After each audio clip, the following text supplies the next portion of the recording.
सब अपना प्रारब्ध भोग रहे हैं संसार में, सब अपने प्रारब्ध से कर रहे हैं इस संसार में जो कर रहे हैं। तजोरे मन हरि विमुखन को संग, वहां पर सूरदास जी कहते हैं मन से त्याग करो सामने वाली व्यक्ति का, तन से त्याग मत करो। आपको तन से नहीं छोड़ना उसको, मन में जो उसकी स्थिति थी, मन में जो उसका सम्मान था, उसका त्याग कर दो। महादेव ने सती का त्याग किया। कैसे त्याग किया? सती परीक्षा लेकर के आई राम जी की, तो महादेव को पता चल गया कि बताओ इतना विश्वास नहीं, भगवान की परीक्षा लेकर के आई है। और फिर महादेव ने पूछा कि आप कहां गई, तो झूठ और बोल दिया कि मैं तो पास से प्रणाम करने गई थी। महादेव ने क्या किया? सती का त्याग किया, पर त्याग तन से नहीं किया, मन से किया। कैसे त्याग किया? जो आसन बगल में लगाते थे हमेशा, उसको सामने लगा दिया। अब आप हमारे बगल में बैठने योग्य नहीं हो, सामने बैठो, क्योंकि बगल में तो गृहिणी बैठेगी और गृहिणी का भाव आप खो चुकी हो अब। इसलिए जो कोई भी इस प्रकार के हैं जो हरि विमुख हैं और उनसे आपका ऐसा संबंध है कि आप तन से उनको छोड़ नहीं सकते, तो मन से उनका त्याग करो। फिर तो केवल एक व्यवहार मात्र निभाओ कि आपसे हमारा यह संबंध है। तो जब तक इसके पीछे कथा सुना है, जगन्नाथ भगवान के एक परम भक्त हुए, मैंने कई बार सुनाई है ये कथा, और ये प्रश्न एक बार नहीं बहुत बार आ चुका है मेरे पास, पर जलंधर में है तो मैं सुना देता हूं। भगवान जगन्नाथ जी के परम भक्त हुए, उनका नाम था अंगद जी। क्या नाम था? अंगद जी। अंगद जी जो थे वो एक राजा के मंत्री थे। बहुत ध्यान से सुनना। अंगद जी की जो पत्नी थी वो बहुत सुंदर थी और अंगद जी उससे बहुत प्रेम करते थे, परंतु पत्नी जो थी वो परम भक्त थी। कथाओं में जाना, सत्संग सुनना, ये सब में उसकी बड़ी रुचि। अंगद जी को कथा वथाओं से कोई मतलब नहीं था। उन्होंने पत्नी से स्पष्ट कह दिया, तुम जहां जाओ कथा सुनो, भक्ति करो, संत महात्माओं को प्रसाद पवाओ, सब करो, मुझसे कभी मत कहना कि ये सब करो, मुझसे नहीं होता। पत्नी बोली ठीक है कोई बात नहीं, आप अपने राजपाट पे ध्यान दो, हम भक्ति करें। अब एक दिन क्या हुआ, एकादशी का दिन था, तो संत महात्माओं ने कहा कि आज आश्रम में कोई उत्सव चल रहा है, सत्संग कहां हो, शांति हो, ऐसी जगह सत्संग हो। तो अंगद जी की पत्नी बोली आप सब हमारे घर चलो, हमारे घर पे ही सत्संग कर लो। तो सब संतों को लेकर के अंगद जी की पत्नी घर आ गई और वहीं पर ही सत्संग होने लगा। समाज बैठ करके नृत्य कर रहे हैं, कीर्तन हो रहा है, कथा हो रही है। शाम का समय अंगद जी लौट करके आए अपने घर। घर आकर के देखा तो महाराज उछल उछल करके जो है महामंत्र पर सब कीर्तन कर रहे हैं और साधु महात्मा भी सब नृत्य कर रहे हैं और वहां तो कीर्तन कथा चल रही है। अंगद जी महाराज तो क्रोधित हो गए और भीतर जाकर के उन्होंने चिल्लाना शुरू किया, बंद करो ये सब नाटक, क्या कर रहे हो यहाँ पर? ये घर है, तुम्हारा आश्रम नहीं है, ये घर है, ये तुम लोगों का मठ मंदिर नहीं है जो यहाँ उछल उछल के कीर्तन करो, निकलो यहाँ से बाहर। अब वैष्णवों को अपने अपमान से इतना बुरा नहीं लगता, पर कथा कीर्तन का,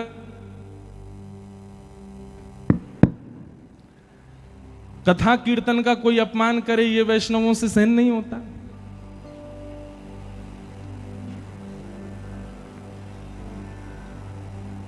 सब लोग चले गए। अंगद जी की पत्नी बिल्कुल नीची नजर की और महाराज लाल पड़ गया था चेहरा उसका। अंगद जी प्रेम तो करते थे अपनी पत्नी से, आज जाके बोले देखो मैंने तुमसे कभी कुछ नहीं कहा, तुम सत्संग करो, कथा सुनो, भक्ति करो, कुछ भी करो, पर ये घर में लाने की जरूरत नहीं है, अपना बाहर जाके किया करो सब काम। उसी समय अंगद जी की पत्नी बोली ये बात आप प्रेम से मुझे सत्संग के बाद भी कह सकते थे, कम से कम गुरुजन और इतने सब साधु महात्मा सत्संगी आए थे, उन सब के बीच में उपद्रव तो नहीं करना चाहिए था आपको। और ये मुझसे प्रेम से बात क्यों कर रहे हो? मैं कौन हूं? गृहिणी हूं, पत्नी हूं, केवल इसलिए प्रेम से बात करो। इतना ही प्रेम उनके सामने दिखा दिया होता, वहां तो तुम चिल्ला रहे थे।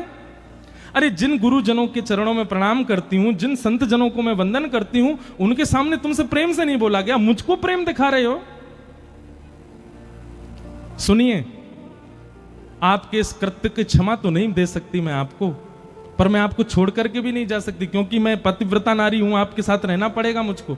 पर मेरा आज से नियम होगा क्या, मैं घूंघट करके रहूंगी, आपको ना तो अपना मुख दिखाऊंगी ना आपका मुख देखूंगी, आपके लिए भोजन बनाऊंगी, आपके बर्तन कुर्तन जो करना है सब काम करूंगी, घर के जो भी गृह गृहस्थी के काम होते हैं सब निभाऊंगी, लेकिन ना आपका मुख देखूंगी ना अपना मुख दिखाऊंगी। ये मेरा आज प्रण है। अंगद जी की पत्नी ने अब इसको आप क्या समझेंगे?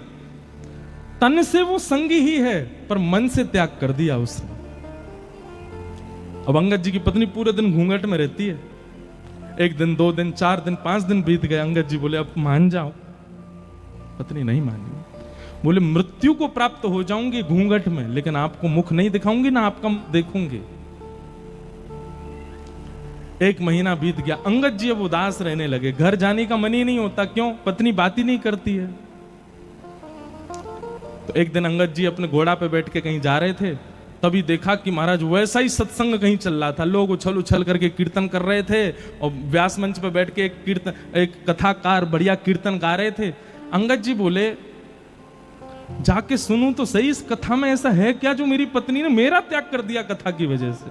और दूर बैठे बैठे सुनते सुनते 1 महीना से जितना क्षोभ उनके चित्त में था ना, चंद मिनट की कथा में वो सारा क्षोभ दूर हो गया और उनको इतनी सुख की अनुभूति होने लगी, इतना अच्छा लगने लगा कथा में कि अब तो वो दूसरे दिन समय से पहले आकर के बैठ गए, आकर के पूरी कथा सुनने लगे। पीछे बैठ करके पूरी कथा सुनते।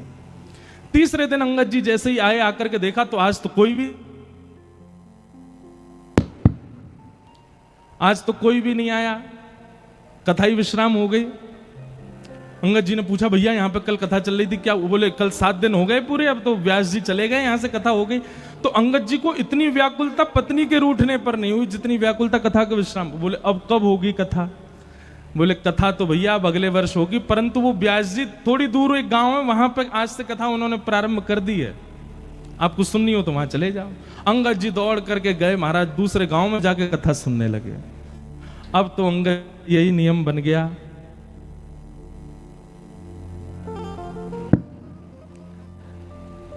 बोलो वृंदावन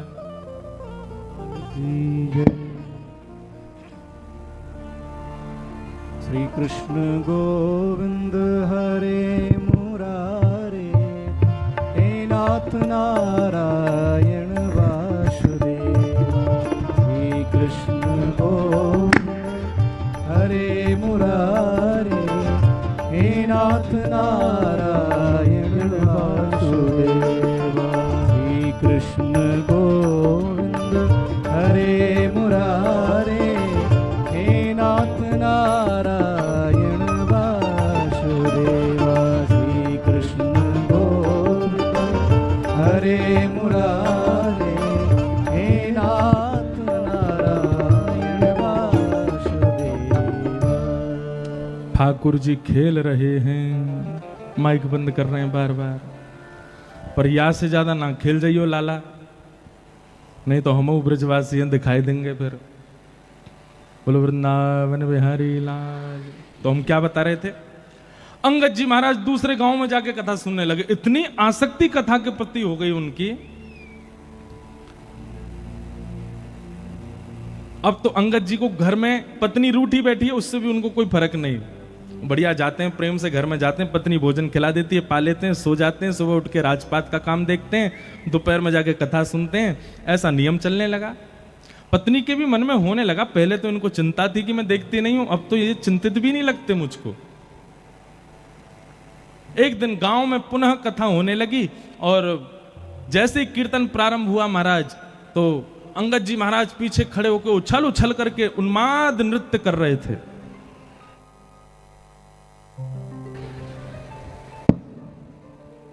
एक बात हम आपसे कहें, कीर्तन में कभी भी सोच समझ करके नृत्य मत करना। 4 आदमी उठा रहे हैं तब आप नृत्य करो, इससे बढ़िया मत करो। नृत्य कब करो? जब आप स्वयं को रोक नहीं पाओ, तब ही नृत्य करना। इस बात को हम प्रमाणित ऐसे कर सकते हैं, भगवान स्वयं कह रहे हैं, वाग गदगदा द्रवते यस्य चित्तम रुदत्त भिक्षणम हसति क्वचिच्च विलज्ज उद्गायत नृत्यते च मदभक्ति युक्तो भुवनम पुनातु। ठाकुर जी कहते हैं जो सोच समझ करके नृत्य कर रहा है, समझो वो आडंबर है, वो भी दंभ है। पर जिसके पांव रुक ना पाए, जिसके हाथ रुक ना पाए, जिसके नेत्र स्वयं को रोक ना पाए, जिसका मन स्वयं को रोक ना पाए, समझ जाना उसके चित्त में मैं ही खड़े होकर के नृत्य कर रहा हूं, तभी वो नृत्य कर रहा है। इसलिए कभी भी संकीर्तन कीर्तन भजन में सोच समझ के नृत्य नहीं। आप स्वयं को थोड़ी देर रोक के रखो, जब लगे कि अब रुका ही नहीं जा रहा तब नृत्य करो, तब समझना कि चित्त में श्याम सुंदरी नृत्य कर रहे हैं, और वो जो सुख होगा ना वो अद्भुत ही होगा। तो ऐसा उन्माद नृत्य कर रहे थे कि महाराज सारी श्रोताओं की दृष्टि चली गई। उसी सत्संग में सबसे आगे बैठी थी अंगद जी की पत्नी, उसको भी नहीं पता था कि पीछे वो हैं, और ना अंगद जी को पता था पत्नी बैठी। तो सब लोग देखने लगे, व्यास जी भी उन्हीं को देखने लगे। तो पत्नी ने कहा कि कौन नृत्य कर रहा है देखूं, तो पीछे देखा तो अंगद जी नाच रहे थे। पत्नी बोली ये मेरे पतिदेव ही हैं? बार बार अपनी आंख मीड़ करके देखे, बोले हाँ लग तो वही रहे। अब उसने अपना मुख छुपाया और कथा में वो पूरी दृष्टि उन पर ही रखी। तो देखिए महाराज, जैसे ही कथा हो भाव आवेश में आकर के रुदन करने लग जाएं, कभी हृदय पर हाथ रखें। पत्नी को लगा कहीं ऐसा तो नहीं मुझको रिझाने के लिए ऐसा कर रहे हैं। उसने कुछ दिन जांच पड़ताल की, किसी से बात की कि भैया ये वैष्णव तो बड़े आनंद, अरे महाराज इनकी तो पूछो मत, ये हर गांव में कथा सुनने जाते हैं और पिछले 1 वर्ष से कथा सुन रहे हैं। इनका तो भाव ही अलग है, इनका तो भाव ही विलक्षण है। पत्नी समझ गई, बोले कि अब अंगद जी पुराने वाले नहीं हैं। आज घर पर जैसे ही गए तो पत्नी उघारे मुख से खड़ी थी, घूंघट उठा के। अंगद जी जैसे ही घर पहुंचे तो देवी मैं आ गया हूं, घूंघट कर लो। अंगद जी की पत्नी बोली अब घूंघट नहीं करना, हरि विमुख अंगद से मैंने घूंघट किया था, अब हरि सन्मुख अंगद है, अब आपसे काय को घूंघट करूं मैं, आप मेरा मुख देख लो। लेकिन अब अंगद जी की स्थिति क्या हो गई सुनो। अंगद जी बोले देवी क्षमा करना, बुरा नहीं मानना, पहले तुमको देखना अच्छा लगता था, अब वो सुख नहीं मिल रहा है। अब तो केवल एक ही अभिलाषा है कि श्यामा श्याम कब दिखेंगे। बसो मोरे नैनन में यह जोरी, बसो मोरे नैनन में यह जोरी। नव दुल्हे ब्रजराज सांवरो, नव दुल्हे ब्रजराज सांवरो। दुल्हन राधा गोरी, दुल्हन राधा गोरी।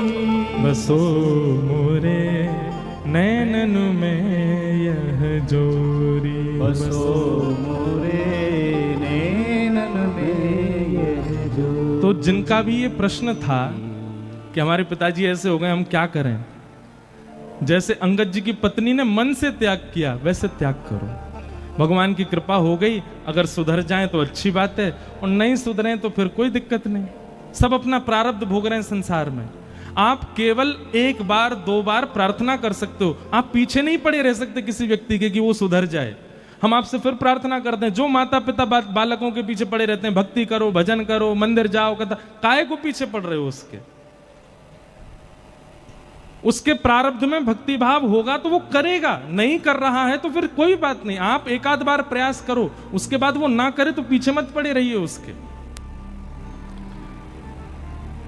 तो इस प्रकार ये सब प्रश्न आए हैं आज। फिर एक किन्हीं का ये भाव आया है कि वे कथा सुनने जम्मू से यहाँ 7 दिन के लिए जलंधर आए हैं। उनका भाव है कि महाराज जी कभी जम्मू भी कथा करने आओ, वैष्णो देवी मैया से कृपा करो, प्रार्थना करो कि वो हमको बुलावें, तो जल्दी जम्मू भी कथा सुनाने के लिए आएंगे। बोलो भक्तवत्सल भगवान की।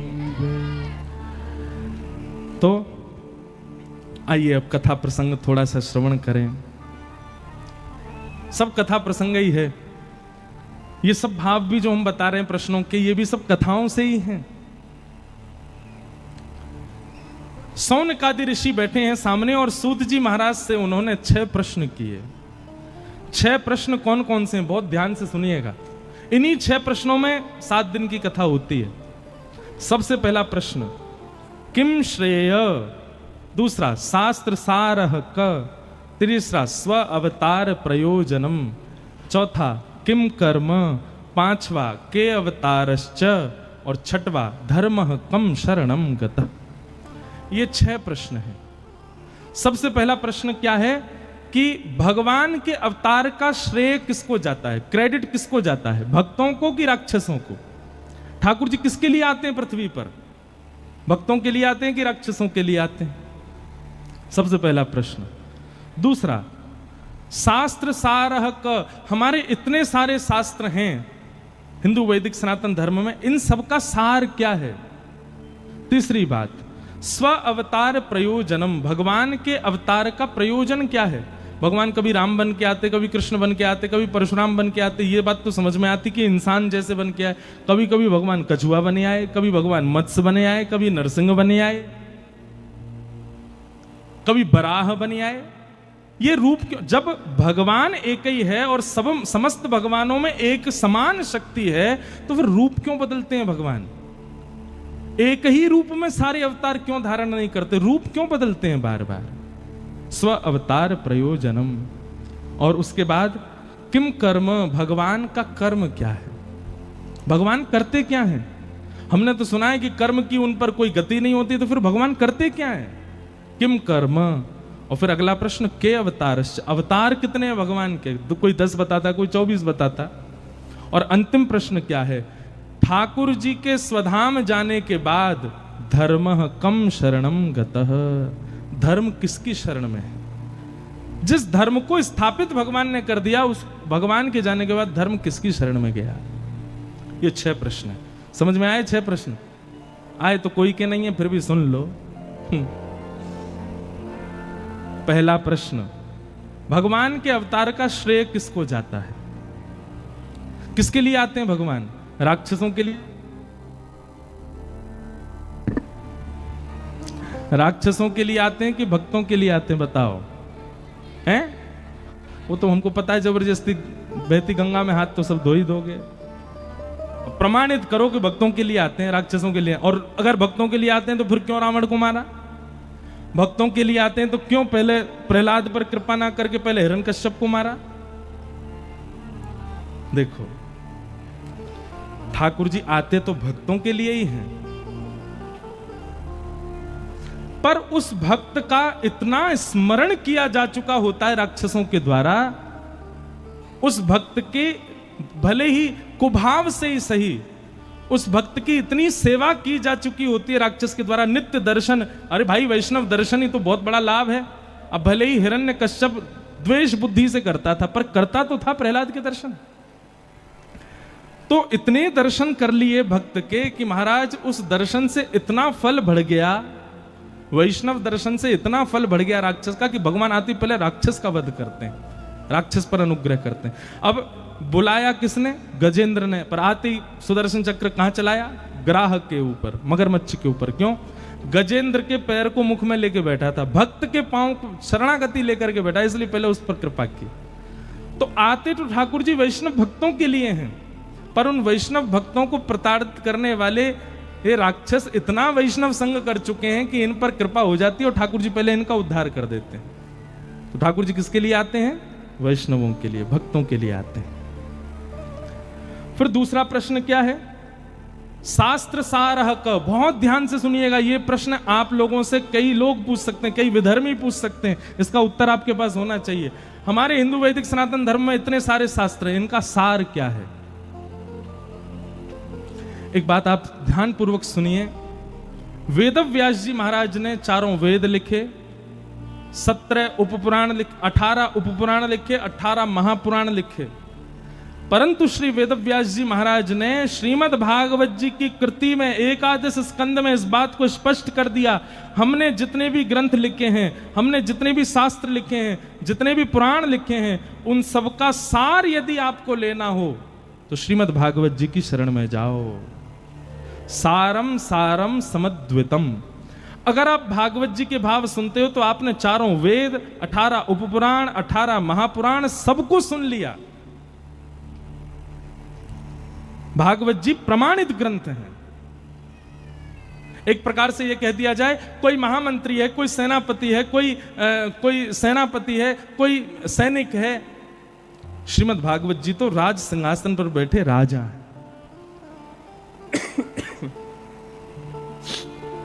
इसलिए प्रमाणित मानना हो कभी भी किसी बात को, तो भागवत जी की बात को प्रमाणित मानो। हम किसी अन्य ग्रंथ की या अन्य पुराण की कोई निंदा स्तुति नहीं कर रहे हैं, आपको एक बात स्पष्ट बता रहे हैं कि प्रमाणित ग्रंथ श्रीमद् भागवत है। फिर उसके बाद अगला प्रश्न आता है, भगवान का प्रयोजन क्या है? भगवान मानवीय बन के क्यों नहीं आते? भगवान बार बार रूप क्यों बदलते हैं? कभी मत्स्य बन जाते, कभी कच्छप बन जाते। जब शक्ति एक ही है भगवान की तो एक ही रूप में आ जाए?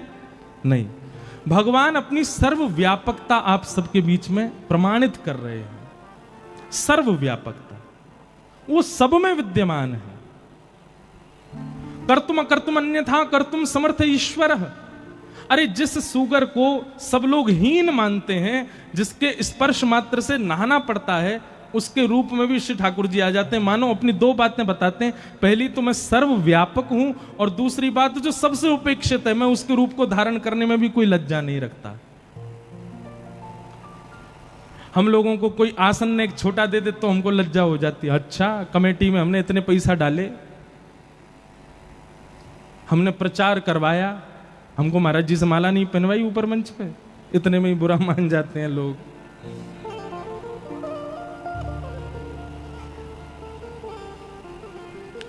तो ठाकुर जी अपनी सर्वव्यापकता बताते हैं अनेक अनेक रूप में आकर के। किम कर्म, भगवान करते क्या हैं? मैं भगतन को दास भगत मेरे मुकुट मणि। ठाकुर जी करते क्या है पता है? केवल भक्तों के प्रेम भाव को ही ढूंढते रहते हैं कि अब ये क्या करने वाले हैं, अब ये कौन सा भाव मुझे प्रस्तुत करने वाले हैं। संसार के जितने भी चतुर लोगों के भाव हैं ये सब भगवान को पता होते हैं, पर प्रेम लक्षणा भक्ति में जो भक्त रहता है उसके प्रेम का अब क्या भाव आने वाला है ये ठाकुर जी को नहीं पता होता। उसको देखने के लिए ठाकुर जी बैठे रहते हैं। जैसे हमारे अष्टछाप के सखाओं में कौन हुए? कुम्भन दास। अष्टछाप के सखाओं में कौन हुए? श्री गोविंद स्वामी। अष्टछाप के सखाओं में कौन हुए? श्री सूरदास। अष्टछाप के सखा श्री गोविंद दास जी की एक लीला आती है कि गोविंद दास, बहुत ध्यानपूर्वक सुनिएगा नहीं तो आपके मन में प्रश्न उठ सकते हैं। गोविंद दास जी एक दिन शौच के लिए गए। सोचो उनकी भक्ति स्थिति कितनी ऊंची है। गोविंद दास जी एक दिन सुबह सुबह शौच करने के लिए गए जंगल में, और शौच करने के लिए जब गए तो ठाकुर जी के मन में आ गया कि मुझे इसके संग खेलना है। और शौच करते हुए गोविंद दास जी बैठे हैं, शौच निवृत्त हो रहे हैं, और सोई ठाकुर जी वन में पहुंच गए और पीछे थे फलन ने तोड़ तोड़ के गोविंद दास पे मार रहे हैं। अब गोविंद दास देखे कौन आए, और पीछे देखे त्रिमंगलली ठाकुर जी खड़े हैं। अब आप विचार कर सकते हो, हम इतने शुद्ध, इतने पवित्र, इतनी मर्यादाओं का पालन करते हैं, तब भी ठाकुर जी के सामने अपने घर की सेवा में जाते हैं, और यहाँ गोविंद दास के साथ में ठाकुर जी ये भी विचार नहीं करते कि वो शौच के लिए जा रहा है। और ये केवल गोविंद दास के साथ हुई घटना नहीं है। इसी कलिकाल में, इन्हीं 50 वर्ष के अंतराल में हमारे गोरखपुर में विराजमान हुए श्री राधा बाबा महाराज। नाम सुना राधा बाबा का? राधा बाबा महाराज की ऐसी अद्भुतता, वे अपने संपूर्ण जीवन काल में कभी वृंदावन नहीं आए, पर उन्होंने वृंदावन के लिए एक ग्रंथ लिखा, एक छोटी सी पुस्तक लिखी, उसका नाम है केली कुंज। और केली कुंज में बाबा ने एक एक बात लिख दी। केसी घाट से बिहारी जी कितने दूर हैं, बिहारी जी से राधा वल्लभ जी की दूरी कितनी है, बीच में कैसे कैसे चौराहे आते हैं, कहां पर कैसे, कहां पर भगवान की गौचारण लीला हुई है, कहां पर अक्रूर घाट है, अटल वन कहां पर है, ये सब केली कुंज में महाराज जी ने लिखा है। उनसे किसी ने पूछा, बाबा आप कभी वृंदावन तो गए नहीं, तो वृंदावन को पूरा भाव कहां ते आगो? बोले मैं वृंदावन ना गयो, वृंदावन मुंह में ही रह गए, मेरे चित्त में ही रह गए। तो किसी ने कहा बाबा आप तन से भी एक बार वृंदावन जाओ, तो वे कहते बोले अगर मैं तन से वृंदावन गयो तो फिर वापस कभी आ नहीं पाऊंगा, या हमारे मैं जाऊं ना हूं। ऐसे राधा बाबा महाराज गोरखपुर में विराजते थे। तो उनकी लीला में एक बात आती है कि वे सुबह सुबह जब शौच के लिए जाते थे, सुबह 4:30-5 बजे, एक माताजी, बूढ़ी माताजी उनके पीछा करती थी, और जब वे शौच के लिए दूर वन में बैठे होते तो वो माताजी एक झाड़ी के पीछे बैठ के बाबा को देखती थी। तो बाबा के किसी शिष्य परिकर ने ये देख लिया, उसने माताजी को पकड़ के कहा, बोले हे मैया सुनो, तुम, हम सब जानते हैं तुम सुबह सुबह जाती हो बाबा के पीछे, है शौच के समय तो कम से कम ये सब नहीं करना चाहिए आपको। संत महापुरुष हैं बेचारे, पूरे दिन दर्शन देते हैं, दुनिया भर के लोग दर्शन करने आते हैं, पूरे दिन दर्शन किया करो, आप सुबह सुबह क्यों जाती हो उनके पीछे?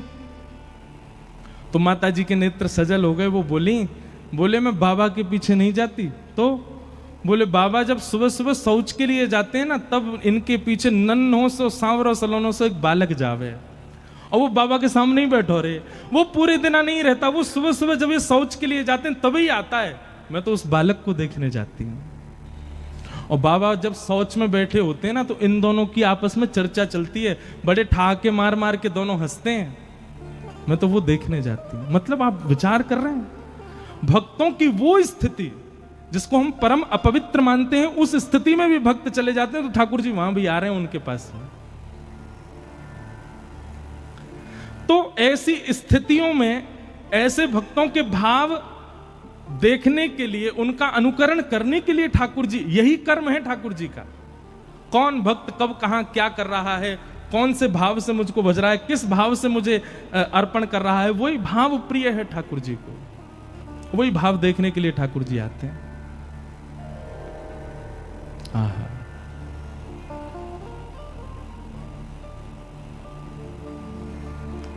किम कर्म के अवतारश्च, भगवान के अवतार कितने हैं।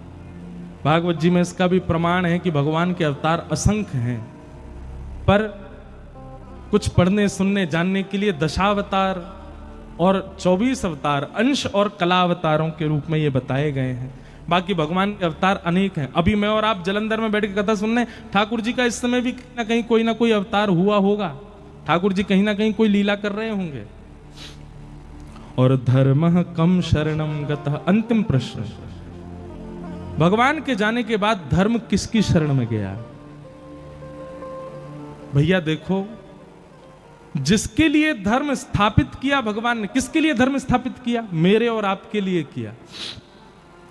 ठाकुर जी के जाने के बाद धर्म कहां गया, जिसके लिए धर्म स्थापित किया उसकी शरण में है, मेरी और आपकी शरण में। धर्म कम शरणम गतः, ये धर्म हमारी शरण में है। हम धर्म का पालन करते हैं तब धर्म हम पर कृपा करता है। तो धर्म ही हम सब धर्म के शरणार्थी हैं। हम सबको धर्म का पालन करना है। इन्हीं 6 प्रश्नों का अब विस्तार से उत्तर दिया जा रहा है, वही भागवत की कथा है। सूत जी महाराज यहां से कहना प्रारंभ करते हैं कि सवई पुंसाम परो धर्मो यतो भक्तिर अदोक्षजे अहैतुक्य प्रतिहता ययात्मा संप्रषेदति। सवई पुंसाम परो धर्मो यतो भक्तिर अदोक्षजे। बहुत ध्यानपूर्वक सुनिएगा। या तो बंधुओं जीवन में भक्ति आवे नहीं, और आवे तो कैसी आवे, बोले अहैतुकी भक्ति आवे। बहुत सावधानी से सुनिए सब लोग, इधर देखो। या तो भक्ति आनी नहीं चाहिए, और आवे तो कैसी आवे, अहैतुकी आवे। अहैतुकी किसे कहते हैं, चाहे कुछ हो जाए उस स्थिति से ना विच्छिन्न होने वाली भक्ति को अहैतुकी भक्ति कहते हैं। आप लोग ये बात तो भूल ही जाइए कि आपके जीवन में यदि भक्ति आएगी तो कोई कष्ट नहीं आएगा, संकट नहीं आएगा, बल्कि मैं तो ये बात कह दूं तो सामान्य स्थिति से ज्यादा आएगा। आप सामान्य जीवन जीते थे तो सामान्य जीवन में जितना कष्ट, जितना संकट आपके जीवन में था ना, उससे 1% ज्यादा आएगा भक्ति मार्ग में आने के बाद। और क्यों आएगा इसका भी प्रमाण है।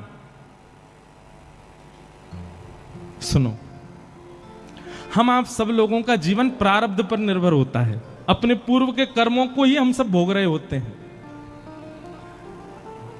अब ठाकुर जी ने हमारा जीवन जो है वो कैसे डिजाइन किया होता है कि कुछ कष्ट ये भोगेगा 15 वर्ष की उम्र में, फिर कुछ कष्ट ये भोगेगा 20 वर्ष की उम्र में, फिर कुछ कष्ट ये भोगेगा अपने विवाह के बाद 31 वर्ष की उम्र में, फिर कुछ कष्ट ये भोगेगा 40 वर्ष की उम्र में, फिर कुछ आएगा 45 वर्ष में, फिर कुछ आएगा 50 वर्ष में। ऐसे हमारे 80 वर्ष का मान लो जीवन था, तो 80 वर्ष में ठाकुर जी ने कुछ कुछ वर्षों को विभाजित कर दिया कि उन वर्षों में इसके जीवन में कष्ट आएगा। लेकिन कई बार ठाकुर जी क्या करते हैं, हमारे प्रारब्ध के कष्ट को एक जन्म में ही नहीं भुगवाते, फिर एक जन्म के बाद फिर एक और जन्म लेना पड़ता, फिर उसमें भोगने पड़ते हैं। अच्छा, फिर एक जन्म में हम आए तो थे पूर्व के प्रारब्धों को भोगने के लिए, पर इस जन्म में जो हमने कर दिया वो भी तो भोगना है। ध्यान से नहीं सुनोगे तो बाउंसर जाएगी सिर के ऊपर से, इसलिए बहुत ध्यान से सुनना। मुझे एग्जाम्पल दे रहा हूं, मुझे जन्म मिला, मान लो मेरे जीवन के अमुक वर्ष भगवान ने दिए, उन अमुक वर्षों में मुझे अपने पुराना लेखा जोखा, जो मैंने कितने जन्मों में मैंने जो कुछ भी किया, वो मुझे इस जन्म में भोगना है। अब इस जन्म में मैं उनको तो भोग रहा था, पर इस जन्म के क्रियाकलाप मेरे अलग ही चल रहे थे। ठाकुर जी बोले पुराना मुड़ा ही मार ले यहां में, कैसे चले भैया। बोलो वृंदावन बिहारी लाल। सुनो, इसको यहीं धर जाओ, यहीं रख दो ऊपर ही। ये बंद होगा तो वो उठा लेंगे, तुम चालू रखना, ठीक है? ऐसे मत रखो यार, बहुत अजीब लगेगा। हाँ यूं रख दो बस, ये चल रहा है। बोलो वृंदावन। आवाज आ रही है? नहीं बढ़ा दियो भैया। आज स्वास्थ्य ठीक हुआ तो माइक खराब हो गया। क्या बता रहा था मैं तो भूल ही गया। अरे बताओ, कोई तो बताओ, कहां था मैं? हाँ, प्रारब्ध। मान लीजिए कि मुझे अमुक वर्ष का जीवन मिला और उस अमुक वर्ष के जीवन में मुझे पूर्व का भोगना था, पर इस जन्म में मैंने अलग अपनी लिस्ट और बना ली। भगवान बोले पुराना तेरा खत्म नहीं हुआ, तेने नए और बना लिए। हम हिसाब बराबर करने के लिए आए हैं संसार में, पर हमारा इस जन्म का तो हिसाब अलग ही बही खाता खुल गया हमारा। पुराना तो खत्म ही नहीं हुआ, नया और खोल लिया हमने। इसके साथ बुरा कर दिया, उसके साथ अनीति कर दी, इसके संग ये कर दिया, उसका इसका लेखा जोखा तो अलग बन गया। अब उसको भोगने के लिए फिर जन्म लेना पड़ेगा।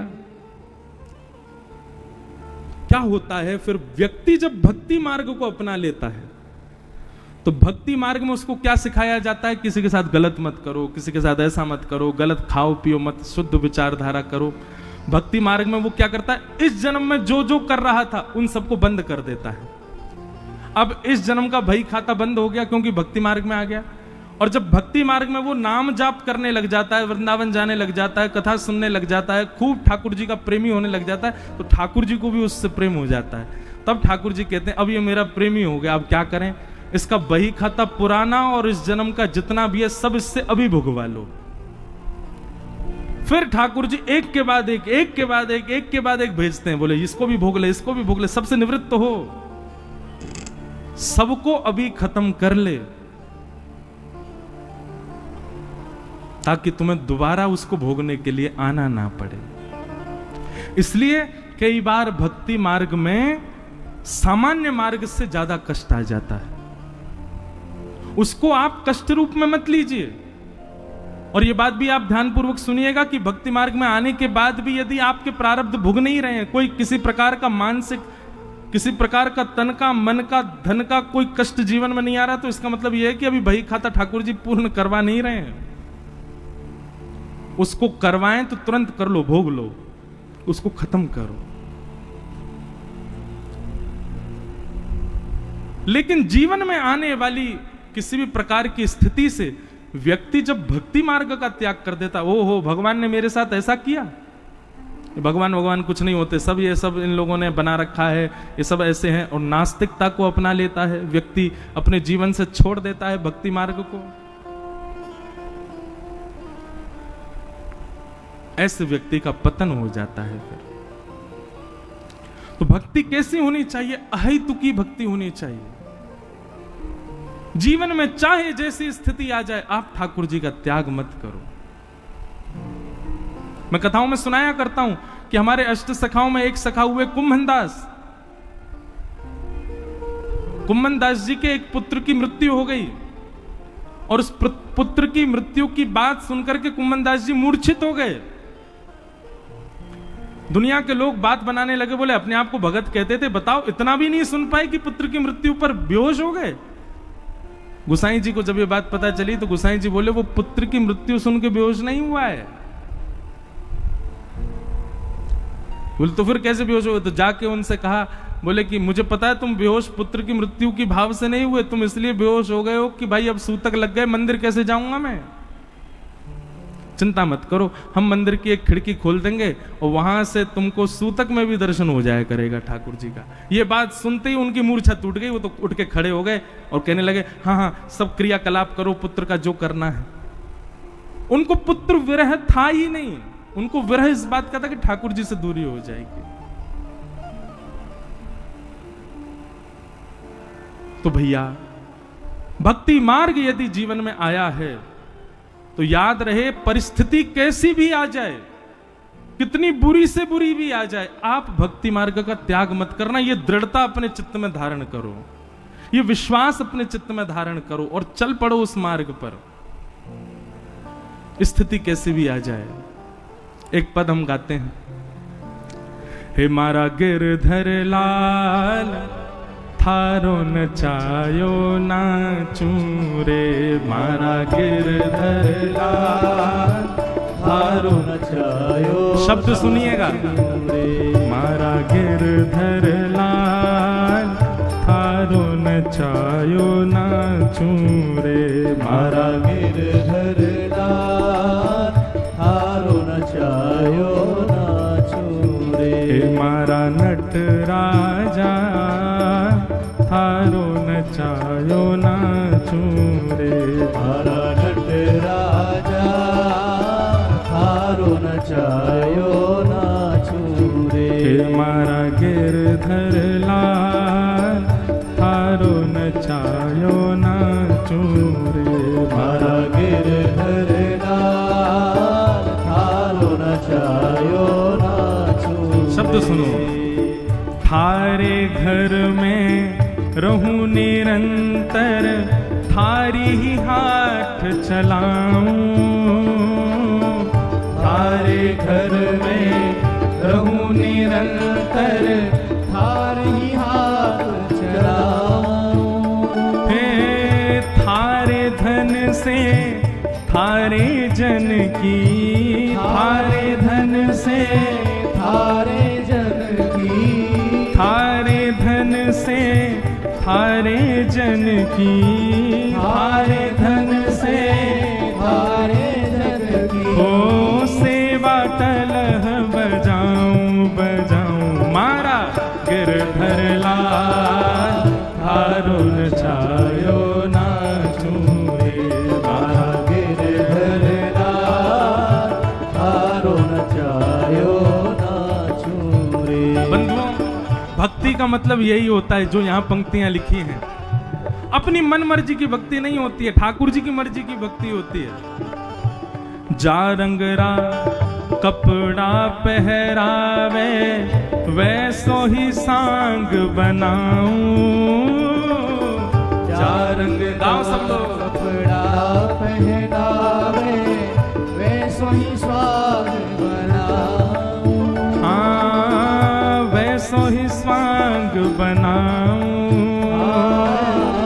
वैसो ही स्वाग बनाऊं। और ओ जैसो बोल बुलावे मुख सो, जैसो बोल बुलावे मुख सो, जैसो बोल बुलावे मुख सो, जैसो बोल बुलावे मुख सो। मैं वैसी ही बात बनाऊं बनाऊं, मारा गिरधर लाल थारो नचायो नाचू रे, मारा गिरधर लाल थारो नचायो नाचू रे, मारा नट राजा थारो नचायो नाचू रे, मारा नट राजा थारो नचायो नाचू। बहुत अच्छी पंक्ति है।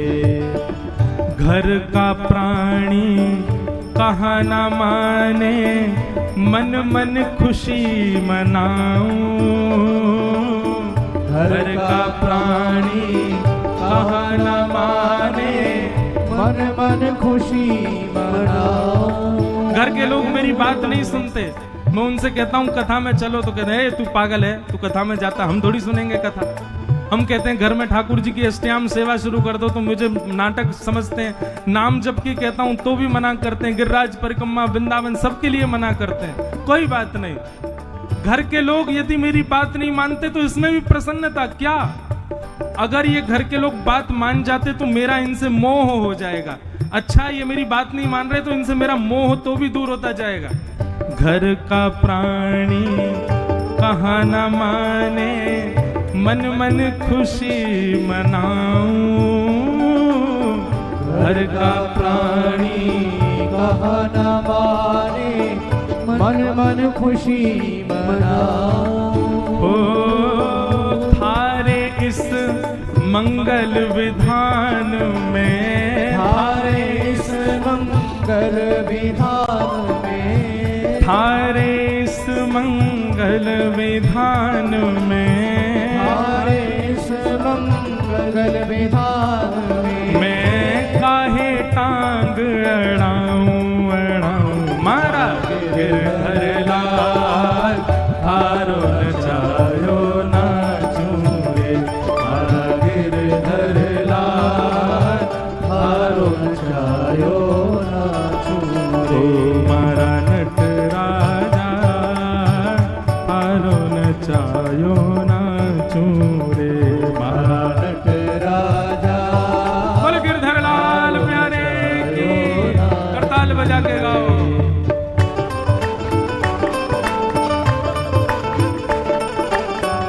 इसे कहते हैं मूल भक्ति का स्वरूप।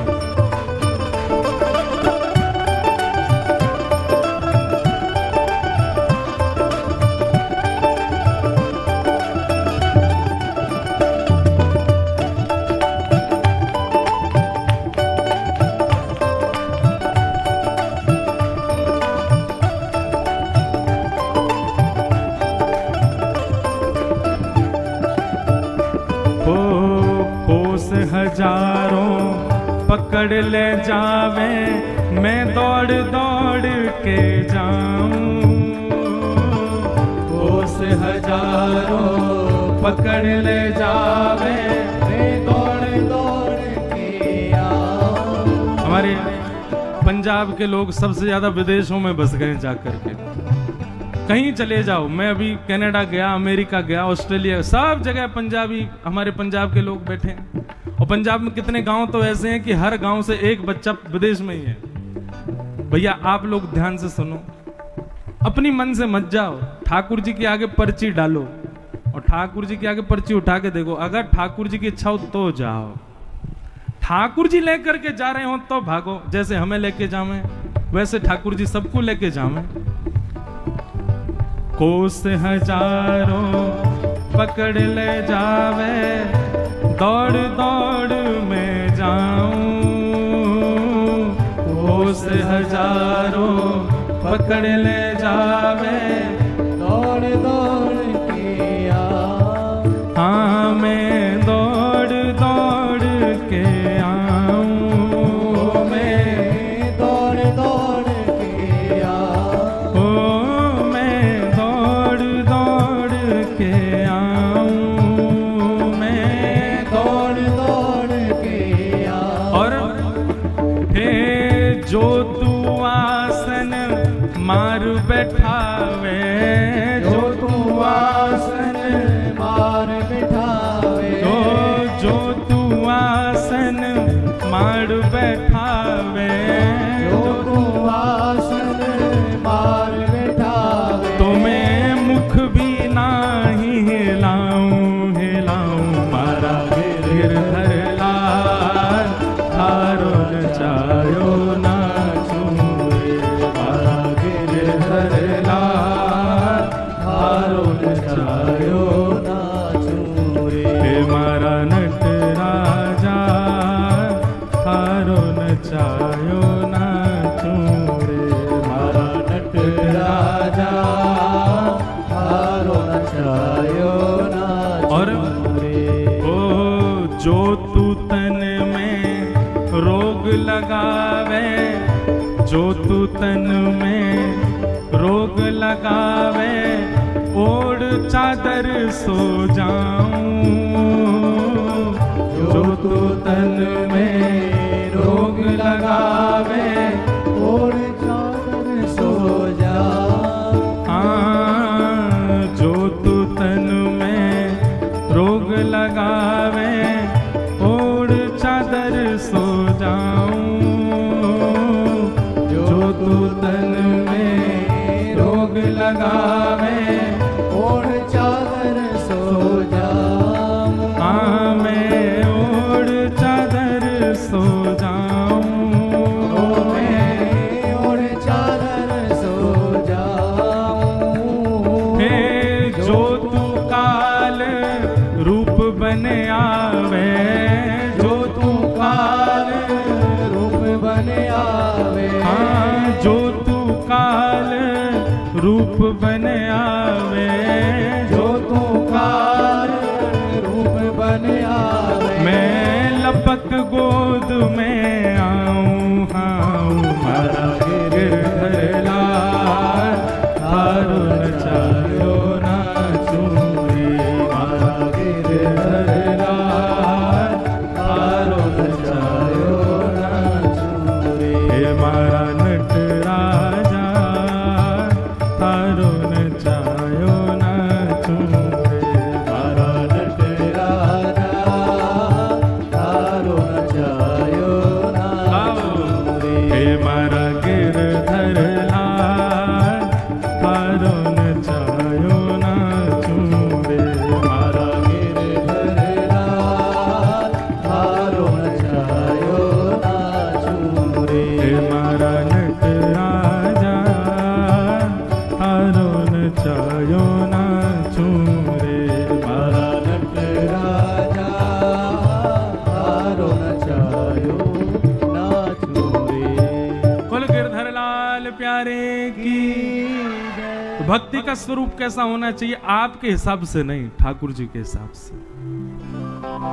घर का प्राणी कहाँ ना माने, मन मन खुशी मनाऊं। एक बार मैं कनाडा में था तो एक पंजाबी माताजी मिली मुझे। माताजी तो नहीं थी होंगी 31-35 साल के बीच के। उन्होंने मुझसे क्या प्रश्न किया, बोले महाराज जी मैंने 16 सोमवार किए। मैंने कहा अच्छा, पति मिल गया, विदेश आ गई। मैंने कहा फिर? वो तो पीता है खाता है सब उल्टे सीधे काम करता है, ऐसा सोमवार तो नहीं करना था मुझे। 16 सोमवार किए फिर भी ठाकुर जी ने ऐसा पति क्यों दिया? मैंने कहा बहन सुनो एक बात, यदि अनुकूल पति मिला होता ना तो आप कथा में नहीं आती आज। अनुकूल पति नहीं मिला। देखो अनुकूल पति मिलेगा तो दोनों कथा में आओगे, और प्रतिकूल पति मिलेगा तो एक ही कथा में आएगा, दोनों नहीं आएंगे। मैंने कहा आपने 16 सोमवार किए फिर भी प्रतिकूल पति मिला, इसका मतलब क्या है? ठाकुर जी ने कहा भाई जो थोड़ा बहुत मोह तुम्हारे बंधन का कारण है वो पति में होगा, वो मोह भी तुम्हारा नष्ट हो जाए, इसलिए प्रतिकूल। भैया ये व्रत नियम साधन करने से आपके मन चाहिए स्थिति आपको नहीं मिल सकती।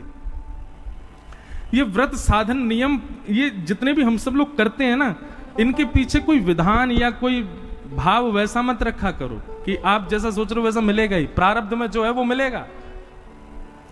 और कई बार अनुकूल स्थिति मिलना ये प्रतिकूल से ज्यादा घातक होती है। अनुकूल स्थिति बार बार मिले ये प्रयास मत करो। जैसा आप चाहते हो वैसे बच्चे हो जाएं, जैसा आप चाहते हो वैसा पति हो जाए, जैसे आप चाहते हो वैसी पत्नी हो जाए, जैसा आप चाहते हो वैसा पूरा सब संसार आपके लिए नहीं हो सकता। प्रतिकूलता ही हमको आगे बढ़ा रही है। अब सब अनुकूल हो जाए तो आप आलसी हो जाओगे, सब अनुकूल हो जाए तो आप कुछ नहीं करोगे, हाथ पे हाथ धर के बैठे रहोगे। इसलिए प्रतिकूलताएं जीवन में जितनी ज्यादा होंगी आप उतने आगे भगोगे। एसी का आविष्कार किस लिए हुआ? क्योंकि गर्मी ज्यादा हो गई। अब गर्मी ज्यादा किसी को प्रिय नहीं है, लेकिन गर्मी जब बहुत मात्रा में होने लगी तो फिर निदान करके व्यक्ति ने एसी बनाया ना। इतनी संख्या में भीड़ होने लगी तो माइक बनाया गया ना। प्रतिकूलता ही आविष्कार करवाती है, प्रतिकूलता ही नवीनताओं को जन्म देती है, प्रतिकूलता ही जीवन में हमको आगे बढ़ाती है। इसलिए कई बार प्रतिकूलता जीवन में होना उसको भगवान का आप आशीर्वाद माना कीजिए। हमारी कथा की फिलॉसफियां कई जगह से आपको अलग ही मिलेंगी। लेकिन ये बात वास्तविक है, ये कोई अनर्गल बातें नहीं है। मीराबाई सोच रही हैं कि यदि मेरी ननद और यदि मेरे देवर मेरे सहायक होते तो शायद मैं कभी वृंदावन नहीं जा पाती। ये दोनों मेरे विपक्षी थे, इसीलिए मैं वृंदावन गई, इसीलिए मुझे वृंदावन मिला। दोनों अनुकूल होते कभी नहीं होते। कंस राक्षस नहीं होता, देव होता तो भगवान कृष्ण का कभी अवतार ही नहीं होता, आते ही नहीं।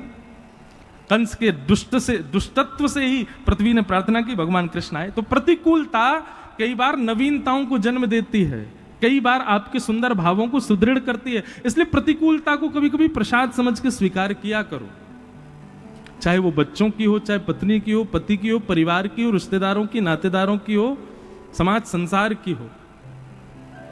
प्रतिकूलता अच्छी है। घर का प्राणी कहा न माने, मन मन खुशी मनाऊं। जड़ भरत जी की कथा आती है भागवत जी में। जड़ भरत जी के प्रसंग में आता है कि पहले वो थे राजा भरत। बहुत ध्यान से सुनना, क्योंकि विस्तार से उनकी कथा में सुना ही नहीं पाऊंगा, इसलिए अभी सुना देता हूं। पहले थे वो राजा भरत। जब उन्होंने देखा कि अब मेरा कार्यकाल पूर्ण हो गया, तो अपने पुत्र को राज्य गद्दी पर बैठा करके वन में चले गए। वन में गए थे भजन करने के लिए। भजन करते करते गंडकी के नदी के तट पर तभी उन्होंने देखा हिरणों का झुंड जा रहा है, और तभी उन हिरण झुंड में से एक हिरणी जल पीने के लिए पल्ली पार जल पी रही है, और वो भजन करते करते उसको देख रहे हैं। तभी एक शेर ने दहाड़ मारी, उसकी दहाड़ से भयभीत होकर के वो हिरणी नदी में कूद गई। उसके गर्भ में बालक था, बह के कारण वो बालक बीच नदी में ही उसका जन्म हो गया। भरत जी महाराज तुरंत अपनी माला छोड़ करके नदी में कूदे। हिरणी को तो नहीं बचा पाए, बालक को बचा लाए। अब उस बालक का लालन पालन पोषण करने में इतने व्यस्त हो गए कि उसमें आसक्त होते चले गए। इतनी आसक्ति बढ़ गई, इतनी आसक्ति बढ़ गई कि अब भजन कम हो गया, अब उस बालक का लालन पालन में ही लगे रहते हैं।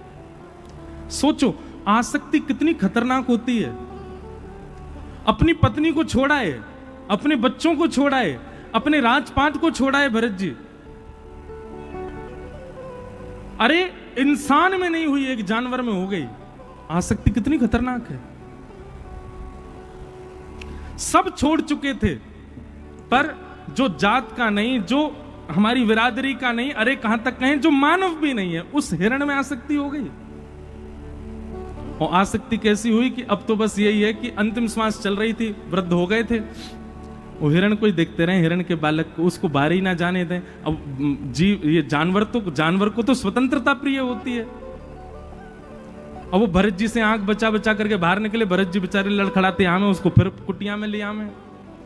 एक दिन भरत जी बिल्कुल ही जर्जर हो गए, चल फिर भी नहीं पाते थे। एक दिन उनका वो हिरण बालक और झुंड वहां छोड़ करके कुटिया, और हिरण के झुंड में मिल गया, भाग गया वहां से। उसी के वियोग में कहां होगा, क्या कर रहा होगा, उसने कुछ खाया वो भी होगा कि नहीं, पता नहीं, उसका कोई ध्यान रखता होगा कि नहीं। बाहर इतनी सर्दी पड़ रही है, पता नहीं रात में ठंड तो नहीं लग जाएगी, मैं तो कंबल उड़ा देता था, पता नहीं क्या कर रहा होगा। उसी का चिंतन करते करते करते करते भरत जी के प्राण निकल गए। और परिणाम क्या हुआ? अगले जन्म में वही भरत जी ही हिरण बन के आए।